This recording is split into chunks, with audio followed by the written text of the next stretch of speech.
Francisco Cândido Xavier. Contos desta e doutra vida. Pelo Espírito Irmão X. O bom livro é tesouro de amor e sabedoria.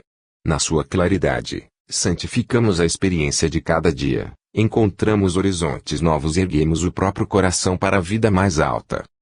Emmanuel, Cartas do Coração. De início.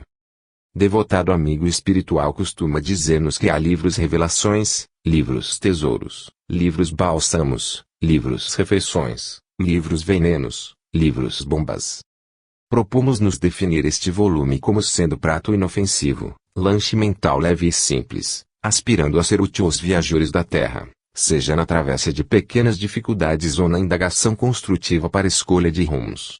Olhem a várias páginas, no texto das quais reunimos, despretensiosamente, algumas sugestões de lições do cotidiano. Não tivemos a menor preocupação de artesanato e nem qualquer intento de impressionar pelo manejo de citas e cinzéis.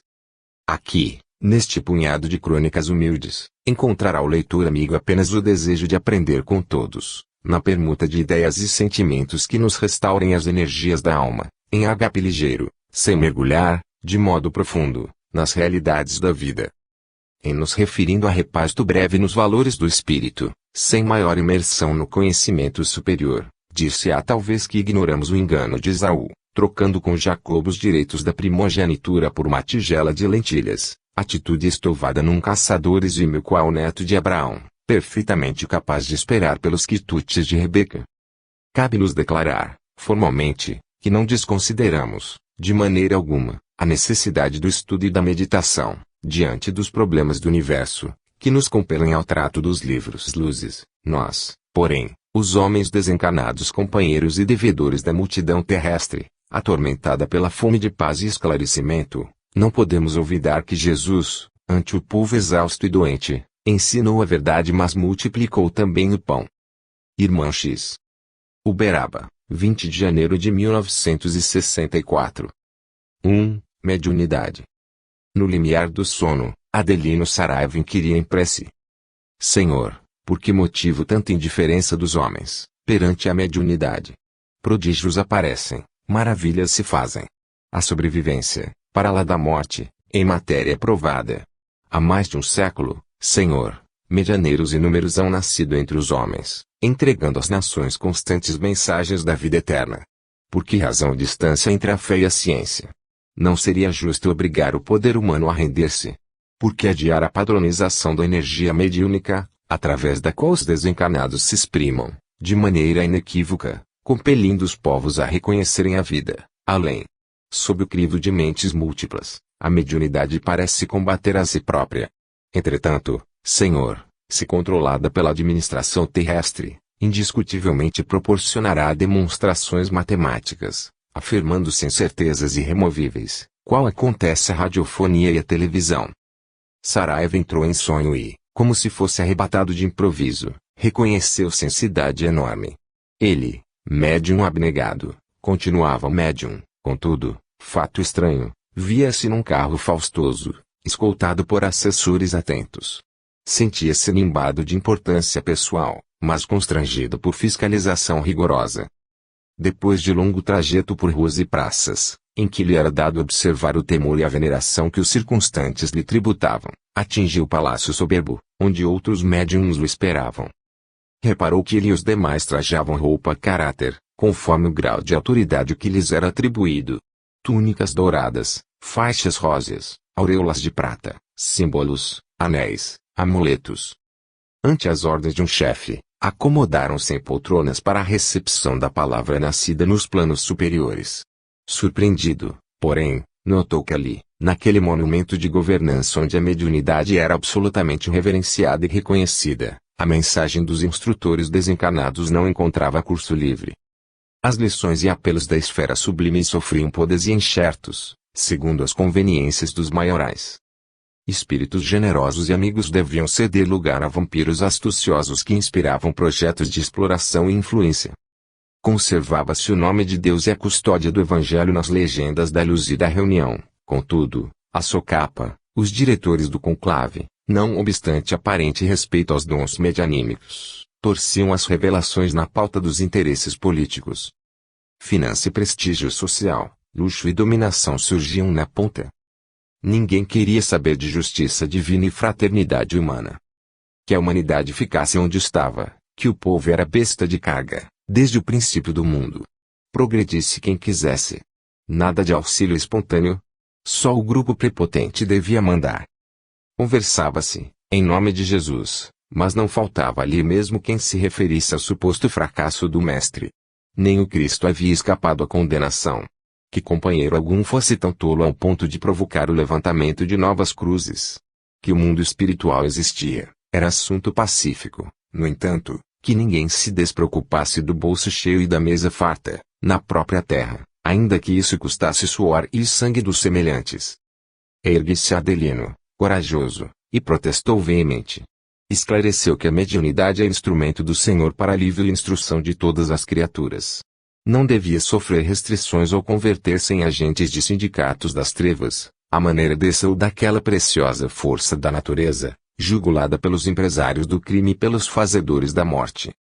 Saraiva gritou, agitou-se, explicou e indignou-se, mas, por resposta, foi atado de pés e mãos e, em seguida, lançado ao silêncio do cárcere. Debatia-se, apavorado, na laje fria, cercado de aranhas e escorpiões, quando acordou, no leito, suarento e desfigurado, verificando que a experiência não passara de um pesadelo. Saraiva sentou-se e refletiu maduramente. Logo após, colocando-se em prece para agradecer a lição recebida, viu Rogério, o amigo espiritual, que o assistia nas tarefas comuns, a dizer-lhe, bem-humorado: "Compreendeu, meu filho?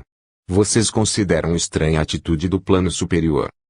Deixando a mediunidade ao alcance de todos, muitas vezes submetida aos caprichos de cada um, embora com a luz da doutrina espírita plasmar-lhe o roteiro, contudo, enquanto os governantes do mundo não se edificarem nos merecimentos do espírito, se não quisermos ser dinamite no carro da perturbação e da violência, é necessário sofrer o desprezo dos poderosos e continuar assim mesmo." 2. Fábula simples. Quando o diamante já talhado se abeirou da pedra preciosa, saída de cerro áspero, clamou, irritadiço: "Que coisa informe! Rugosidades por todos os lados! Que farei de semelhante aborto da natureza?" E roçou, com superioridade, sobre a pedra bruta. A pobrezinha, mal saída do solo em que dormira por milênios, sentindo-se melindrada, tentou reclamar, entretanto, ao observar o clivador, cheio de esperança na utilidade que ela podia oferecer, calou-se. Fim do dia, o operário recebeu o salário que lhe competia e contemplou-a, tomado de gratidão. A pedra intimamente compensada, esperou. No dia seguinte, veio o martelo cônico e, desapiedado, riu-se dela, exclamando: "Nariz de rochedo, quem teria o mau gosto de aperfeiçoar-te? Porque a infelicidade de entrar em comunhão contigo, seixo maldito." O cristal sofredor ia revidar, mas vendo que o trabalhador, que mobilizaria a massa contra ele, o mirava com enternecimento, preferiu silenciar, entregando-se paciente à nova operação de lapidagem. Sabendo, em seguida, que o operário obtinha, feliz, substanciosa paga, reconheceu-se igualmente enriquecido. Mais tarde, apareceu o pó de diamante, que gritou, irônico: "Por que a humilhação de trabalhar essa pedra amarelada e baça? Quem teria descoberto esse calhau feio e desvalioso?" A pedra ia responder, protestando, contudo, reparou que o lapidário a fixava com respeito, denotando entender-lhe a nobreza interior, e, em homenagem àquele silencioso admirador de sua beleza, emudeceu e deixou-se torturar. Quando o lapidador recolheu o pagamento que lhe cabia, deu-se ela por bem remunerada. Logo após chegou a mó de polir, que falou, mordaz: "Esta velha cristalização de carbono é indigna de qualquer tratamento. Que poderá resultar dela? Por que perder tempo com este legião da mina?" A pedra propunha-se aclarar a situação, contudo, notando a jubilosa expectativa do artífice, que lhe identificara a grandeza, aquietou-se, obediente, e suportou com calma todos os insultos que lhe foram desferidos sobre as faces, até que o próprio polidor acariciou, venturosamente, sem perceber-lhe o valor, o diamante talhado, o martelo, o pó de diamante e a mó viram-na sair, colada ao coração do operário, em triunfo, permanecendo espantados e ignorantes, na sombra da suja caverna de lapidação em que a presença deles tinha razão de ser. Passados alguns dias, a pedra convertida em soberbo e brilhante foi engastada no cetro do governador do seu país natal, passando a viver, querida e abençoada, sob a veneração de todos.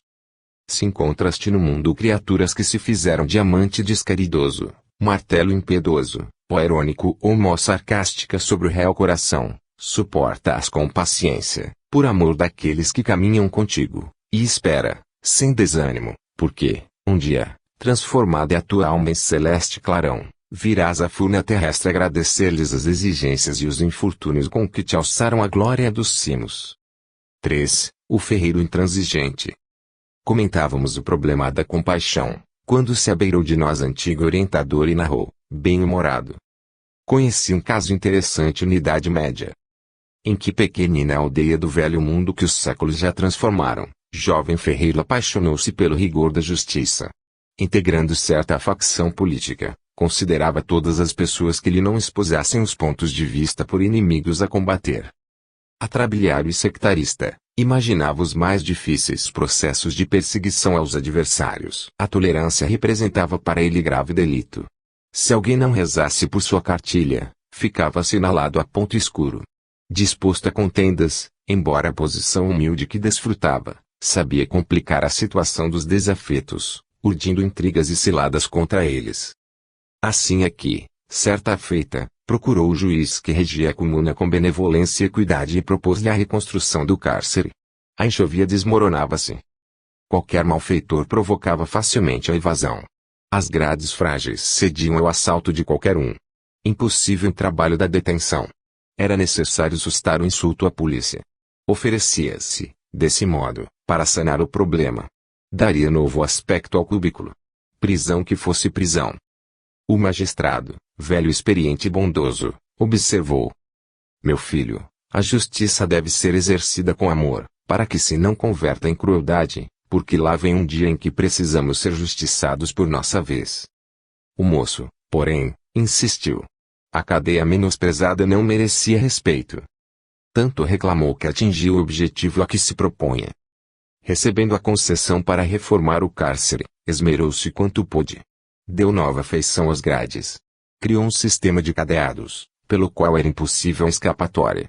E no centro do acanhado recinto levantou pesada coluna de ferro, com algemas laboriosamente trabalhadas, impedindo a movimentação de quem fosse jungido a semelhante pelourinho.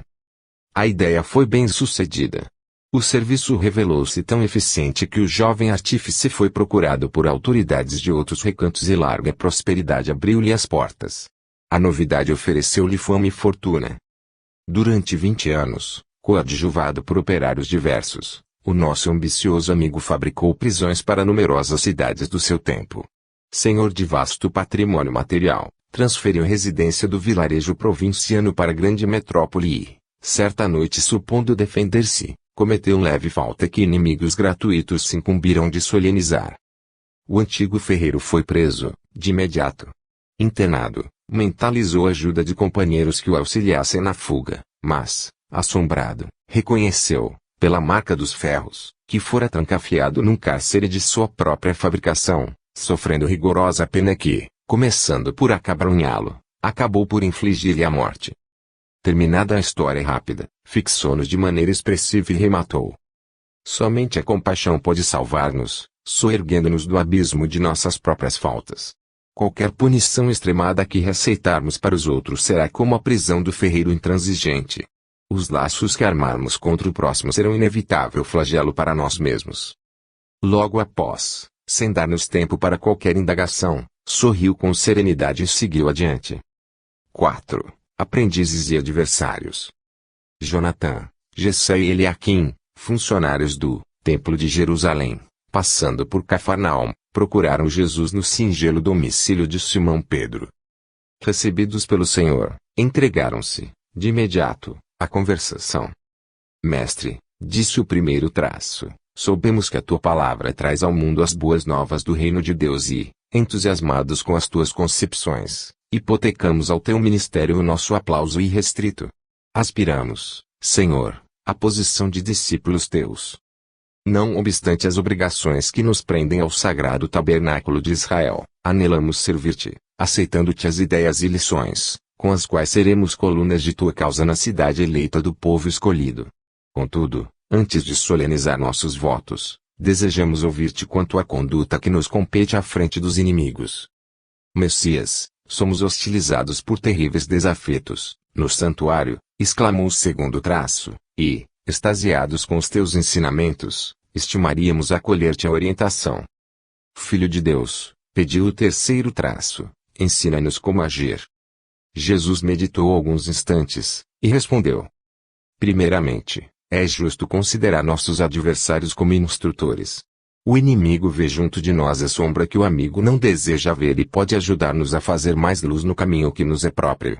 Cabe-nos, desse modo, tolerar-lhe as admoestações, com nobreza e serenidade, tal qual o ferro, que após sofrer, paciente, o calor da forja, ainda suporta os golpes do malho com dignidade humilde, a fim de se adaptar à utilidade e à beleza.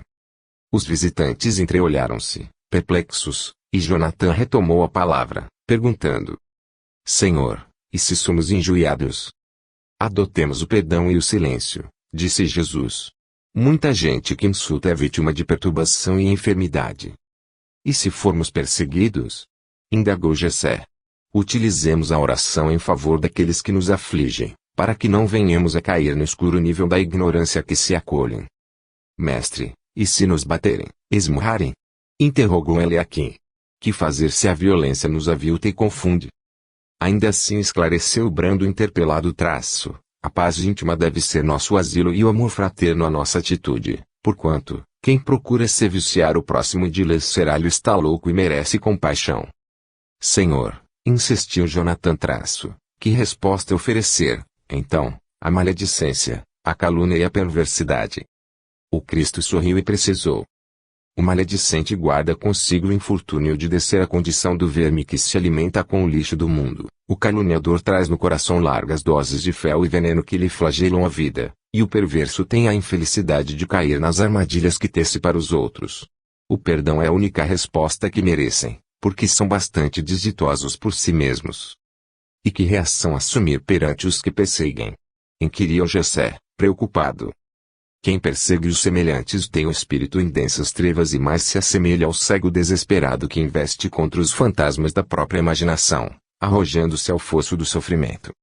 Por esse motivo, o socorro espiritual é o melhor remédio para os que nos atormentam. E que punição reservar aos que nos ferem o corpo, assaltando-nos o brio? Perguntou Eliaquim espantado. Refiro-me àqueles que nos vergastam a face e fazem sangrar o peito. Quem golpeia pela espada será golpeado também, até que reine o amor puro na terra, explicou o mestre, sem pestanejar. Quem se rende às sugestões do crime é um doente perigoso que devemos corrigir com a reclusão e com o tratamento indispensável. O sangue não apaga o sangue e o mal não retifica o mal. E, espraiando o olhar doce e lúcido pelos circunstantes, continuou.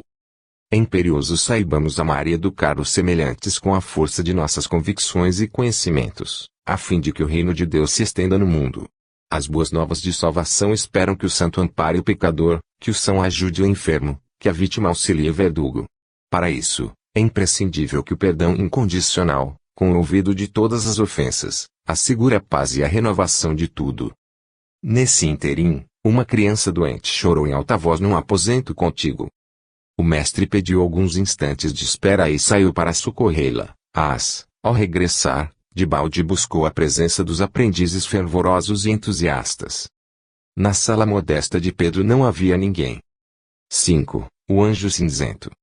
Para que o homem adquirisse confiança em sua bondade infinita, determinou o Senhor que vários anjos o amparassem na terra, amorosamente. Em razão disso, quando o mal saía do berço, aproximou-se dele um anjo lirial que, aproveitando os lábios daquela que se lhe constituíra em mãezinha adorável, lhe ensinou a repetir: Deus, Pai do céu, Papai do céu. Era o anjo da pureza. Mais tarde, soletrando o alfabeto, entre as paredes da escola, acercou-se dele um anjo de luz verde que, por intermédio da professora, o ajudou a pronunciar em voz firme: Deus, nosso Pai Celestial, é o Criador de todos os seres e de todas as coisas. Era o anjo da esperança. Alongaram-se-lhe os dias, até que penetrou uma casa de ensino superior, sob cujo teto venerável foi visitado por um anjo de luz de ouro que, através de educadores e méritos, lhe falou acerca da glória e da magnificência do Eterno, utilizando a linguagem da filosofia e da ciência. Era o anjo da sabedoria. O homem compulsou livros e consultou autoridades, desejando a comunhão mais direta com o Senhor e fazendo-se caprichoso e exigente. Olvidando o direito dos semelhantes, propunha-se conquistar as atenções de Deus tão somente para si. A majestade divina, a seu parecer, devia inclinar-se aos petitórios, atendendo-lhe às desarrazoadas solicitações, sem mais nem menos, e, porque o Criador não se revelasse disposto a personalizar-se para satisfazê-lo, começou a cultivar o espinheiro da negação e da dúvida. Por mais insistisse o anjo dourado, rogando-lhe reverenciar o Senhor, acatando-lhe as leis e os desígnios, mas se mergulhava na hesitação e na indiferença. Atormentado, procurou um templo religioso, onde um anjo azul socorreu, valendo-se de um sacerdote para recomendar-lhe a prática do trabalho e da humildade, com a retidão da consciência e com a perseverança no bem. Era o anjo da fé. O homem registrou-lhe os avisos, mas, sentindo enorme dificuldade para render-se aos exercícios da virtude, clamava intimamente: Deus! Mas existirá Deus realmente? Por que razão não me oferece provas indiscutíveis do seu poder? Frequentando o templo para não ferir as convenções sociais, foi auxiliado por um anjo róseo que lhe conduziu a inteligência à leitura de livros santos, comovendo-lhe o coração e conduzindo-lhe o sentimento à prática do amor e da renúncia, da benevolência e do sacrifício, de maneira a abreviar o caminho para o divino encontro. Era o anjo da caridade. O teimoso estudante aprendeu que não lhe seria lícito aguardar as alegrias do céu, sem havê-las merecido pela própria sublimação na terra. Ainda assim, monologava indisciplinado: se sou filho de Deus e se Deus existe, não justifico tanta formalidade para encontrá-lo. E prosseguia surdo aos orientadores angélicos. Casou-se, constituiu família, amealhou dinheiro e garantiu-se contra as vicissitudes da sorte. Entretanto, por mais se esforçassem os anjos da caridade e da sabedoria, da esperança e da fé, no sentido de favorecer-lhe a comunhão com o céu, mas repudiava os generosos conselheiros, exclamando de si para consigo: Deus! Mas existirá efetivamente Deus? Enrugando-se-lhe o rosto e encanecendo-se-lhe a cabeça orgulhosa, reuniram-se os gênios amigos, suplicando a compaixão do Senhor, a benefício do rebelde tutelado. Foi quando desceu da glória celeste um anjo cinzento, de semblante triste e discreto. Não tomou instrumentos para comunicar-se. Ele próprio abeirou-se do revoltado Filho do Altíssimo, abraçou e assoprou-lhe ao coração a mensagem que trazia. Sentindo-lhe a presença, o homem cambaleou, deitou-se e começou a reconhecer a precariedade dos bens do mundo. Notou quão transitória era a posse dos patrimônios terrestres, dos quais não passava de usufrutuário egoísta. Observou que a sua felicidade passageira era simples sombra a esvair-se no tempo. E, assinalando sofrimento e desequilíbrio no âmago de si mesmo, compreendeu que tudo que desfrutava na vida era empréstimo divino da eterna bondade. Meditou. Meditou. Reconsiderando as atitudes que lhe eram peculiares e, em lágrimas de sincera e profunda compulsão, qual se fora tenro menino, dirigiu-se pela primeira vez, com toda a alma, ao Todo-Poderoso, suplicando: Deus de infinita misericórdia, meu Criador e meu Pai, compadece-te de mim. O anjo cinzento era o anjo da enfermidade. 6. Telefonema inesperado. Laurindo Matoso sentia-se no auge da exaltação doutrinária. Iniciava os comentários de uma trintena de noites, que seriam consagradas a estudo sobre o dinheiro à face do cristianismo, e exprimia-se, severo. Lembrava a história dos grandes sovinas, relacionava os desastres morais surgidos da finança inconveniente. O ouro, meus irmãos, pontificava, solene traço, é o pai de quase todas as calamidades da terra. Abre a vala da prostituição, gera a delinquência, incentiva a loucura e corrompe o caráter. Onde apareça a miséria, procurai, por perto, a fortuna. É preciso temer a posse e extinguir a avareza. O dinheiro destrói o amor e a felicidade, o dinheiro enche cadeias e manicômios. A Assembleia escutava, escutava. Entretanto, o exame do assunto permitiu o debate fraterno e, Porque muitos companheiros de raciocínio acordado não podiam esposar plenamente as teses ouvidas, Matoso viu-se para logo encurralado em perguntas diretas. Mas você não considera o dinheiro como recurso da vida? Ponderava Montes, o irmão mais velho da turma. A direção equivale. Água governada faz a represa sustenta a usina cria trabalho e o trabalho é a felicidade de muita gente. Ora, gritava Laurindo, esmurrando a mesa, lá vem você, o filósofo espírita. Como assim? Sorriu o ancião prestimoso. E Laurindo? Qualquer dinheiro desnecessário a quem o possua é porta aberta à demência. Ouça, Matoso, interferiu Dona Clélia Traço, imagine-se você mesmo, num catre de provação, recolhendo o amparo amoedado de algum amigo. É impossível que você amaldiçoe o auxílio espontâneo? A assistência é tarefa para o governos, tergiversou o orador. Sim, concordou a interlocutora Traço, mas, por vezes, a representação dos governos, embora respeitável, custa muito a chegar. E o dinheiro generoso que pode ajudar nos casos de família? Acentuou Dona Zuma.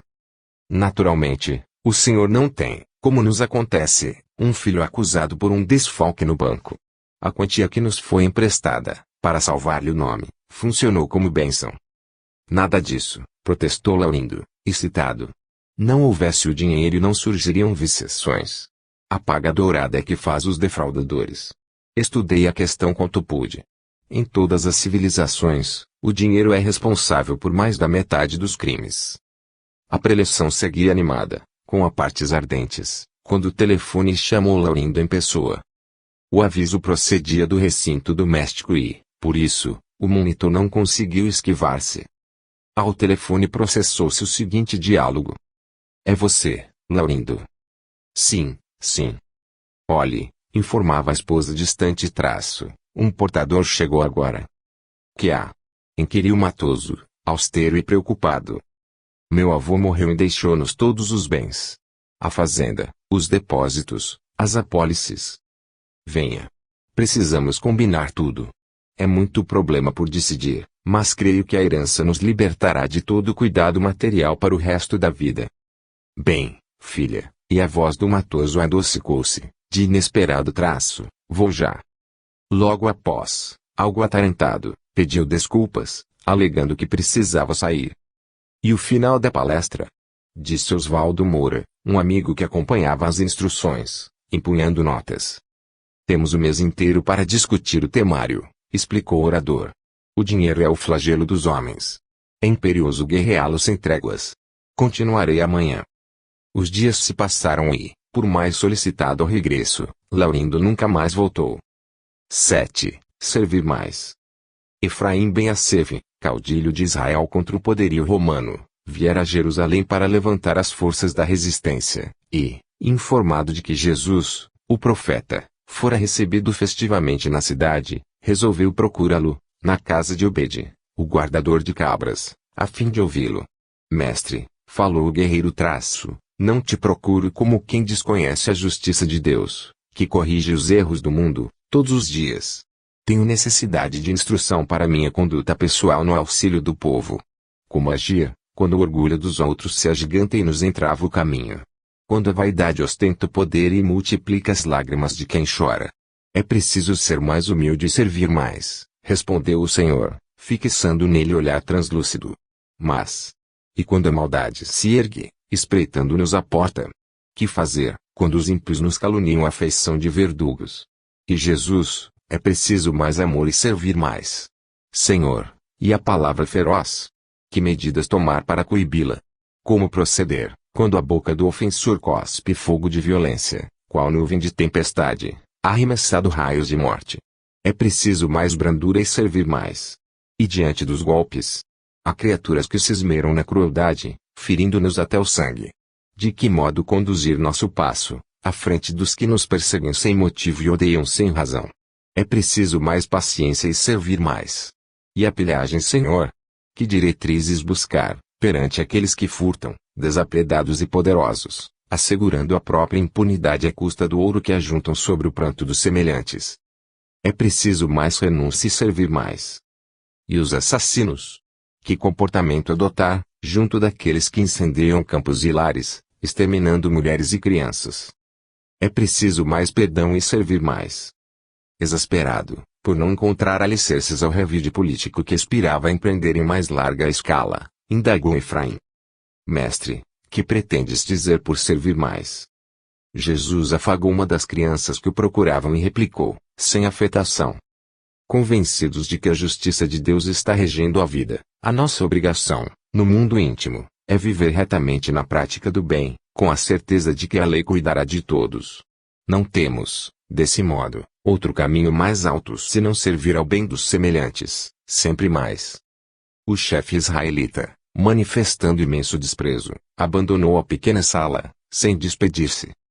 Decorridos 2 dias, quando os esbirros do Sinédrio chegaram, em companhia de Judas, para deter o Messias, Efraim Ben-Assef estava à frente. E, sorrindo, ao algemar-lhe o pulso, qual se prendesse temível salteador, perguntou, sarcástico: Não reages, Galileu? Mas o Cristo pousou nele, de novo, o olhar tranquilo e disse apenas: É preciso compreender e servir mais. 8. Macário Fagundes. Quando o espírito de Macário Fagundes bateu à porta da esfera superior, sobraçava a altura do peito elegante volume da Bíblia. A Bíblia resumira ali na terra as preocupações e os objetivos. Estudara religiões. Simpatizara com todas. Contudo, refugiara-se na Bíblia, dela fazendo argumento de última instância. Fora Macário que um amigo, certa feita, ponderara: delicado, Fagundes, não tenho dúvidas quanto ao Novo Testamento, em que realmente sentimos presença do Cristo, mas, no que se reporta aos antigos profetas, creio tudo devamos examinar com raciocínio e discernimento. Você acredita, por exemplo, no caso de Jonas, qual vem relatado pelos cronistas? Aceita que Jonas tenha sido tragado por uma baleia, viajando são e salvo dentro dela? E Macário respondera, firme: a letra do Velho Testamento não pode falhar. Acredito piamente que a baleia engoliu Jonas para que ele cumprisse a missão de que estava incumbido, e, se estivesse escrito na Bíblia que Jonas engolira a baleia, eu aceitaria a informação com a mesma fé. Pois era Macário quem se perfilava agora, reverente, ao pé da sagrada porta. Mensageiro espiritual atendeu, presto. E Fagundes explicou a própria condição. Vinha do mundo. Fora cristão fiel. Perdera o corpo de carne, no fenômeno da morte, e queria lugar para descanso. Para isso, acrescentava, viver o temor da Bíblia, consagrando-se a ela de alma e coração. Entretanto, Fagundes, que fez você com a Bíblia? Indagou o amanuense, calmo. Peço licença para alongar-me um tanto na resposta, rogou o recém-chegado, pois gastei a existência analisando ensinamentos e confrontando textos. Perfeitamente. Você esclarecerá a própria situação como deseje. E Macário passou a elucidar. Adorei a Bíblia como sendo a palavra de Deus, em todos os meus dias.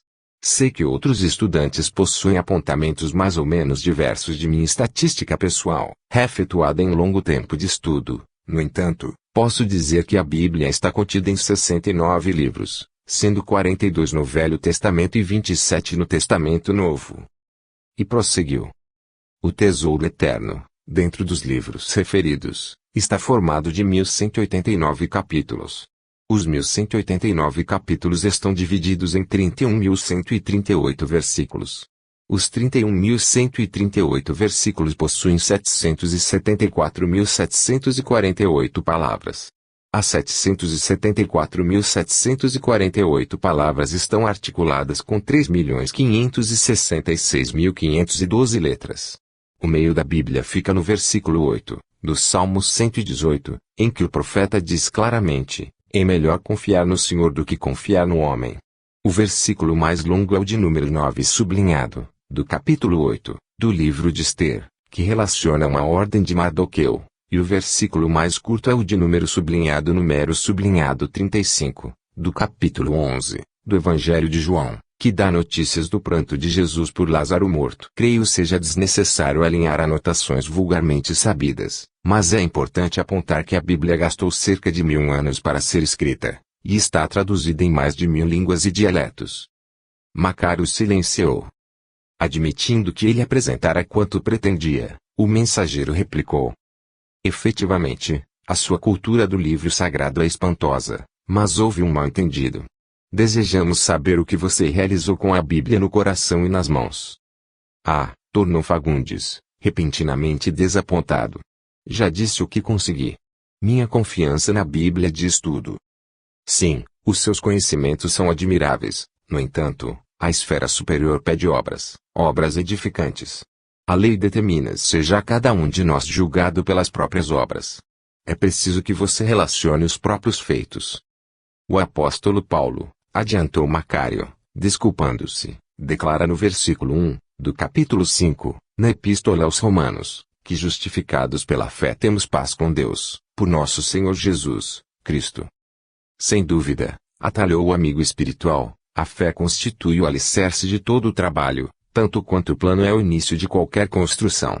O apóstolo Paulo deve ser atenciosamente ouvido, mas não podemos esquecer a palavra do Divino Mestre, no versículo 34, do capítulo 13, no Evangelho de João: amai-vos uns aos outros como vos amei. Não ignoramos que Jesus nos amou em plena renunciação de si mesmo para melhor servir. De fato. E Fagundes indagou. E agora? Se me dediquei completamente à fé, que fazer agora? É preciso voltar à terra e nascer de novo para fazer o bem que ensinamos. O próprio Cristo não teve outro programa, perante Deus, e Paulo de Tarso, que exaltou a fé, não viveu outras diretrizes diante do Cristo. Crer, sim, mas fazer também. Fazer muito e sempre o melhor. Macário resmungou, chorou, lastimou-se, reclamou, contudo, não teve outro remédio senão aceitar a verdade e nascer de novo. 9. Exame de virtude. Narra-nos um episódio autêntico que certo orientador do mundo israelita enviou um discípulo, que se notabilizara na interpretação dos profetas, para determinada cidade, cujos habitantes se chafurdavam em vícios e enfermidades de toda espécie, com a recomendação de prestar-lhes concurso ativo. 2 lustros correram, e porque as notícias do burgo fossem cada vez mais inquietantes, o guia do povo chamou o enviado, que compareceu, em atitude hierática, mostrando, na túnica lirial e no semblante mortificado de jejuns, a rigorosa observância da lei. As primeiras interpelações ouvidas, respondeu, em tom grave: Mestre, para dar exemplo de virtude, retirei-me para o campo, onde todos sabem que existo. Compreendo, disse o mentor, a solidão é necessária para que o pensamento se refaça com a inspiração divina, contudo, sem ligação com as criaturas humanas, é impraticável qualquer obra de auxílio. E o entendimento continuou. Para não errar, vivo em completo mutismo, no fervor da oração. Medida essencialmente importante, mas, ainda que tenhamos de aprender em duras experiências, é preciso falar para que o bem seja feito. Expondo a pureza dos meus sentimentos, visto-me exclusivamente de branco. Costume honroso, no entanto, isso não deve impedir que nossa roupa se anodoe no trabalho de ajuda aos outros, para ser novamente lavada em momento oportuno.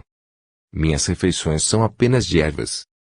Hábito excelente, contudo, para trazer o corpo em condições de servir, é importante não desertar dos sistemas da alimentação comum, embora seja nossa obrigação garantir a simplicidade e fugir aos desregramentos, usando a carne, o leite, os ovos, as folhas, os frutos e as raízes dos animais e das plantas, tão somente na cota indispensável à manutenção da existência.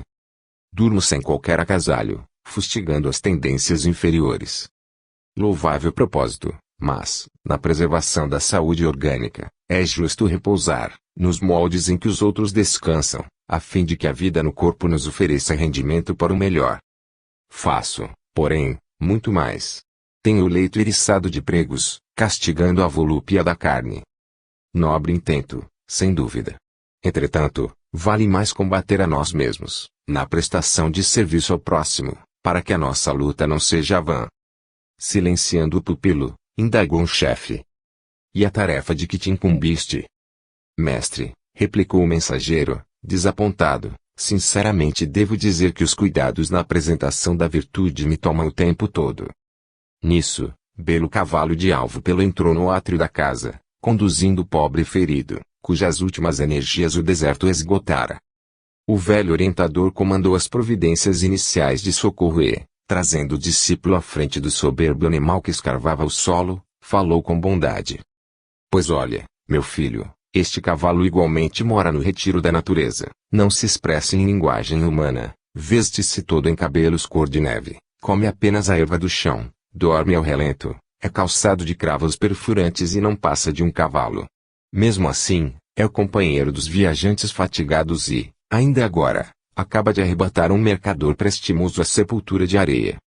Em seguida, demandou o interior para confortar o recém-chegado, deixando o aprendiz a meditar quanto à vontade da virtude vazia. 10. Em nome de Jesus. Quando João Rigueira partiu da terra, ardia-lhe no ideal de fazer o bem. Espírito prestimoso, não adquirira, no entanto, merecimento para grandes alturas. Era preciso trabalhar mais, estudar mais. Por isso, Nicésio, o benfeitor que desde muito tutelara, foi claro no conselho, ao recebê-lo no espaço. João, você, para elevar-se, precisa mais tempo entre os homens. Para quê? Indagou surpreso, o recém-desencanado, que aspirava aos cimos. A fim de aprimorar-se, através do serviço em nome de Jesus, falou o guia. Eu acrescentou. Além disso, você deixou no mundo a filha pequenina. Rosalva precisará de você. Lembrou Rigueira o laço mais forte que o prendia na terra. Sim, Rosalva.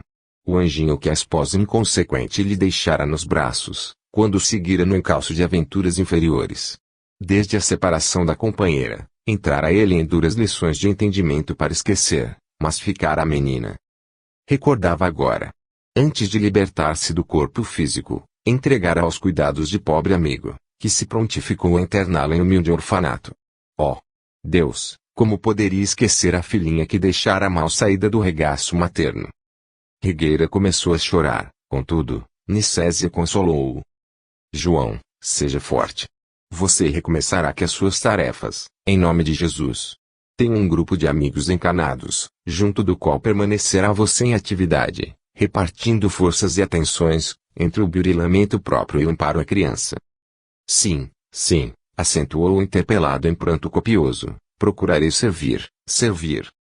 E realmente, desde então, escolhendo a legenda em nome de Jesus, João Rigueira passou a ajudar em casa do Dr. Vicentino de Freitas, distinto advogado que tentava adaptar-se à doutrina espírita.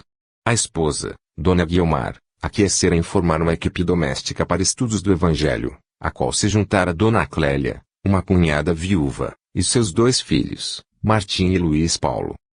Eram desse modo, 5 aprendizes à mesa, quando Rigueira ocupou a mediunidade de Dona Clélia, pela primeira vez, dando-se a conhecer como sendo um mensageiro que passaria a servir ao conjunto, mais diretamente. Emocionou-se, chorou e pediu a inspiração divina. E, desde aquele instante, foi promovido pela família confortada e alegre ao posto de irmão João. 2 vezes por semana reunia-se o grupo e o amigo espiritual velava fiel. Mas não só isso. Era compelido a trabalho diário. Os serviços do Dr. Vicentino reclamavam-lhe assistência, a saúde de Dona Guiomar pedia abnegação, os problemas de Dona Clélia multiplicavam-se e os rapazes não lhe dispensavam apoio na luta íntima. 2 filhinhos de Dona Guiomar surgiram no berço. Rigueira fora o pajem vigilante, desde os primeiros dias da gestação, amparando e providenciando. Os gêmeos, Jorge e Jabas, eram seguidos por ele, quais se lhe fossem rebentos do coração. Atalaia incansável. Passes magnéticos e rodo para que os meninos se ajustassem. Enfermagem no sarampo e auxílio na coqueluche. Socorro contínuo ao campo orgânico de Dona Guiomar, que aleitava dificilmente. Bálsamo invisível nos nervos do Dr. Vicentino. E, no setor de Dona Clélia, concurso incessante. Mas, na esfera sentimental dele mesmo, o pobre espírito de João Rigueira acompanhava agoniado os padecimentos da filha. Rosalva despedira-se do orfanato, já crescida, para servir na copa de família abastada e, aos 14 anos de idade, já sofria vezames. O primogênito da casa perseguia e injuriava a mocinha.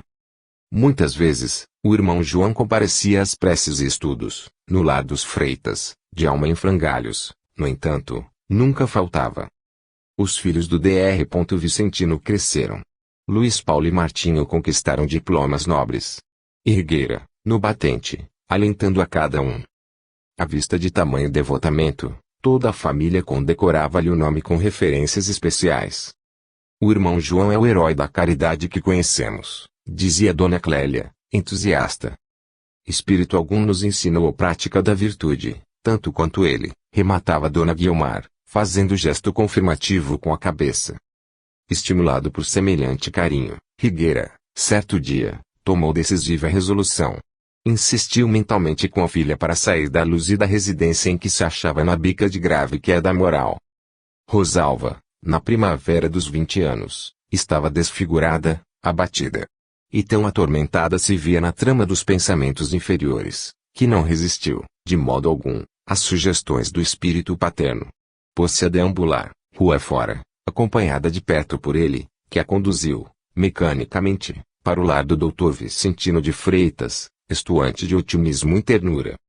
A família, à noitinha, aguardava o momento exato do evangelho, quando a jovem tocou a campainha. Recebida no caramanchão de acesso, falou inspirada por Rigueira.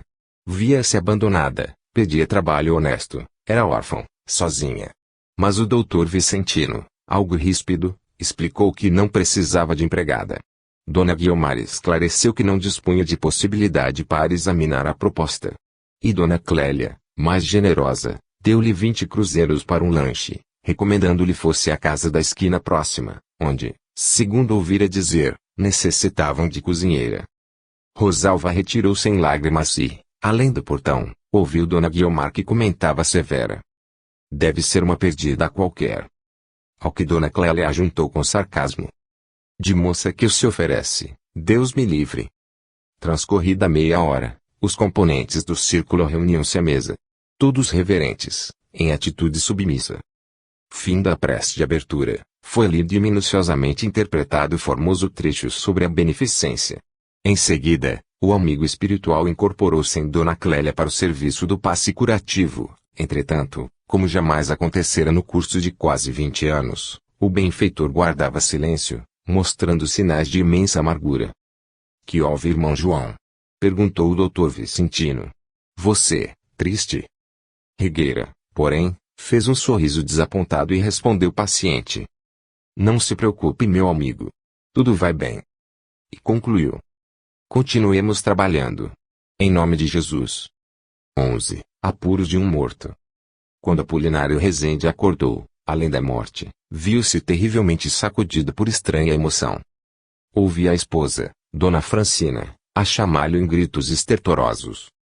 E qual se fosse transportado à casa por guindaste magnético, reconheceu-se, de chofre, diante dela, que se descabelava chorosa. Ingrato. Ingrato, era o que a viúva dizia em pensamento, embora apenas tartamudeasse interjeições lamentosas com a boca. Jogando no corpo de carne, Rezende, em vão, se fazia sentir. Gritava pela companheira. Pedia explicações. Esmurrava a mesa em que a senhora apoiava os cotovelos. Dona Francina, entretanto, procedia como quem lhe ignorava a presença. O infeliz, no primeiro instante, julgou-se dementado. Acreditava em pesadelo e queria retornar à vida comum, despertar. Beliscava-se inutilmente. Nisso, escutou o próprio nome no andar térreo. Despencou-se e encontrou Maria Isa, a copeira que se habituara a estimar como sendo sua própria filha, em conversação discreta com o advogado que lhe era amigo íntimo.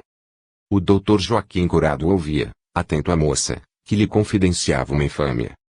A empregada, que sempre lhe recolhera a melhor atenção, não se pejava de acusá-lo, afirmando que o pequeno Samuel, o menino que lhe nascera, 4 anos antes, do coração de mãe solteira, era filho dele, Rezende. A serviçal, no extremo da calúnia, dramatizava em pranto. Dizia despudorada, que seu filhinho Samuel não podia privar-se da herança, que ela, em outros tempos, vivia sofrendo injuriosas cenas de ciúme, por parte da patroa, e que estava agora resolvida a colocar a questão em pratos limpos. Apolinário cerrou os punhos e dispunha-se a esbofeteá-la, quando o causídico asseverou, bem, desde que o Rezende morreu. O pobre espírito liberto sofreu tremendo choque. Morrer então? Que significava tudo aquilo? Sentia-se louco. Gritou desesperado, lembrando fera aguilhoada no circo, mas os dois interlocutores nem de leve lhe perceberam a reação, e o entendimento continuou. Chorando copiosamente, Apolinário ficou sabendo que o inventário dos seus bens seguia em meio, que Maria Isa alegava-se seduzida por ele e exigia mais de 2 milhões de cruzeiros, parte igual ao montante que se reservava a cada um de seus filhos. O doutor Joaquim falava em exame de sangue e pedia provas. A moça notificou que Renato, o filho caçula de Dona Francina, fora testemunha da experiência infeliz a que se submetera, em acedendo às tentações que lhe havia movidas pelo morto. Aterrado, Rezende viu seu próprio filho mais novo entrar, a chamado, no parlatório doméstico, apoiando a invencionice. O jovem, que ultrapassara os 22 de idade, preocupava-o sempre, pelo caráter leviano, contudo, não foi sem espanto que passou a escutá-lo, confirmando a denúncia.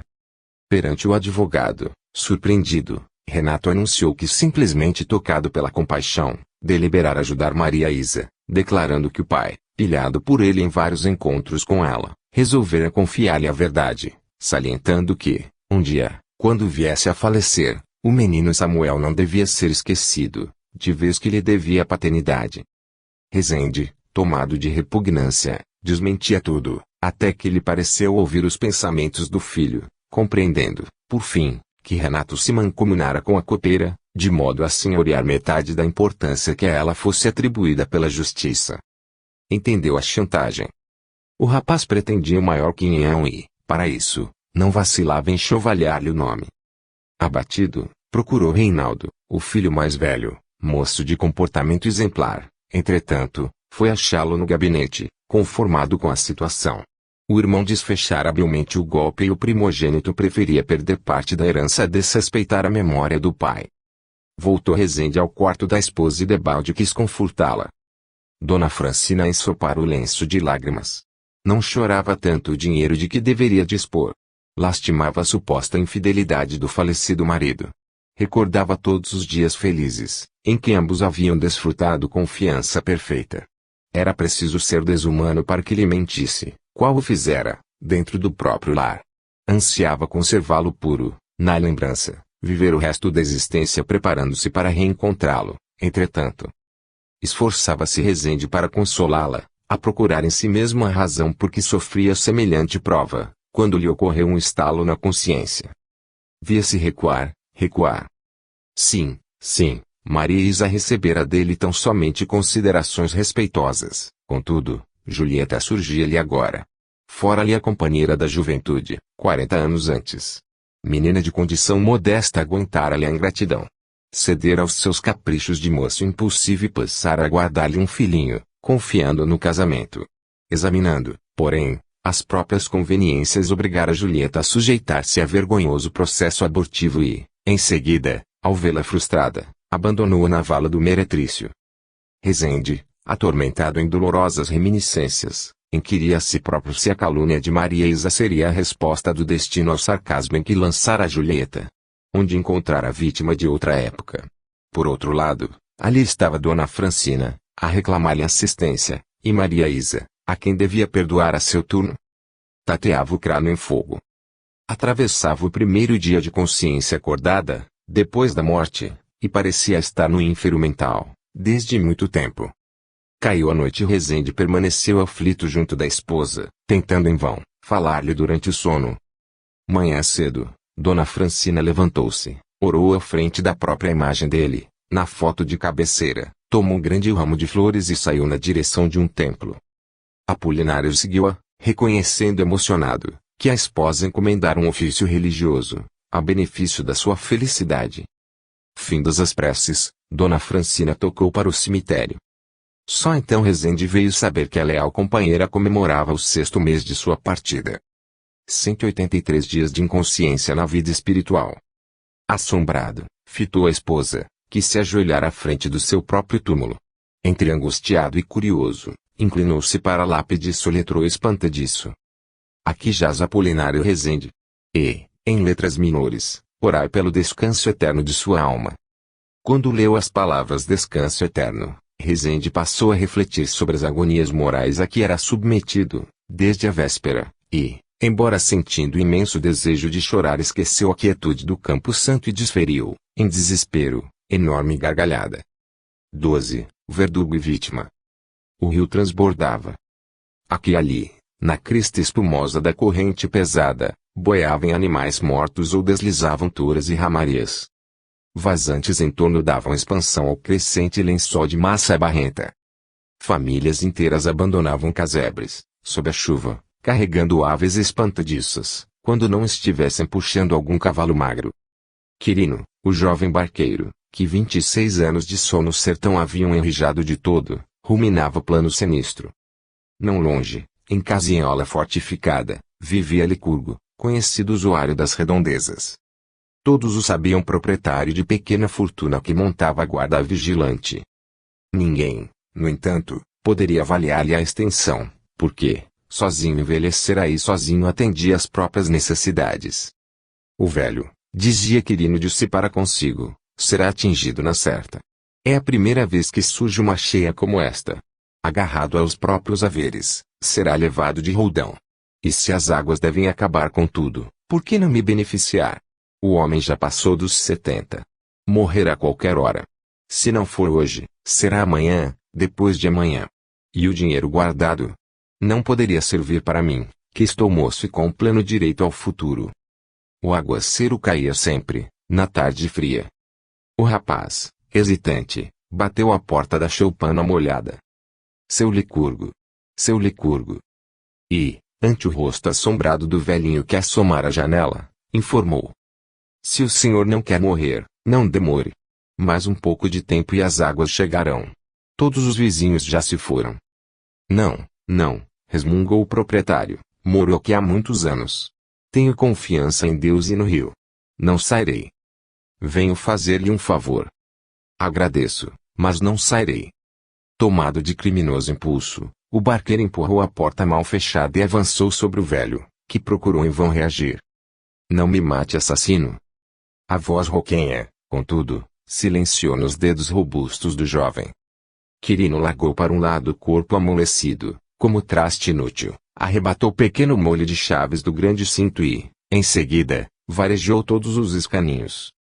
Gavetas abertas mostravam cédulas mofadas, moedas antigas e diamantes, sobretudo diamantes. Enseguecido de ambição, o moço recolhe quanto acha. A noite chuvosa de serra completa. Quirino tome os despojos da vítima num cobertor e, em minutos breves, o cadáver mergulha no rio. Logo após, volta à casa despovoada, recompõe o ambiente e afasta-se, enfim, carregando a fortuna. Passado algum tempo, o homicida não vê que uma sombra se lhe esgueira à retaguarda. É o espírito de Licurgo, que acompanha o tesouro. Pressionado pelo remorso, o barqueiro abandona a região e instala-se em grande cidade, com pequena casa comercial, e casa-se, procurando esquecer o próprio arrependimento, mas recebe o velho Licurgo, reencarnado, por seu primeiro filho. 13. A única dádiva. Conta-se que Simão Pedro estava cansado, depois de 20 dias junto do povo. Banhara feridentos, alimentara mulheres e crianças esquálidas, e, em vez de receber a aprovação do povo, recolhia insultos velados, aqui e ali. Após 3 semanas consecutivas de luta, fatigara-se preferir isolar-se entre alcaparreiras amigas. Por isso mesmo, no crepúsculo anilado, estava ele só, diante das águas a refletir. Aproxima-se alguém, contudo. Por mais busque esconder-se, sente-se procurado. É o próprio Cristo. Que fazes, Pedro? Diz-lhe o Senhor. Pensa o mestre. E o diálogo prolongou-se. Estás triste? Muito triste. Por quê? Chamam-me ladrão. Mas se a consciência te não acusa, que tem isso? Sinto-me desditoso. Em nome do amor que me ensinas, alivio os enfermos e ajudo aos necessitados. Entretanto, injuria-me. Dizem por aí que furto, que exploro a confiança do povo. Ainda ontem, distribuí os velhos mantos que nos foram cedidos pela casa de Carpo, entre os doentes chegados de Jope. Alegou alguém, inconsideradamente, que surrupiei a maior parte. Estou exausto, mestre. 20 dias de multidão pesam muito mais que 20 anos de serviços na barca, Pedro, que deste aos necessitados nestes últimos 20 dias. Moedas, túnicas, mantos, ungüentos, trigo, peixe, de onde chegaram as moedas? Das mãos de Joana, a mulher de Cusa. As túnicas. Da casa de Zobalã, o curtidor. Os mantos. Da residência de Carpo, O romano que decidiu amparar-nos. Os ungüentos. Do lar de Zebedeu, que os fabrica. O trigo. Da seara de Zaqueu, que se lembra de nós, e os peixes. Da nossa pesca. Então Pedro. Que devo entender, Senhor? Que apenas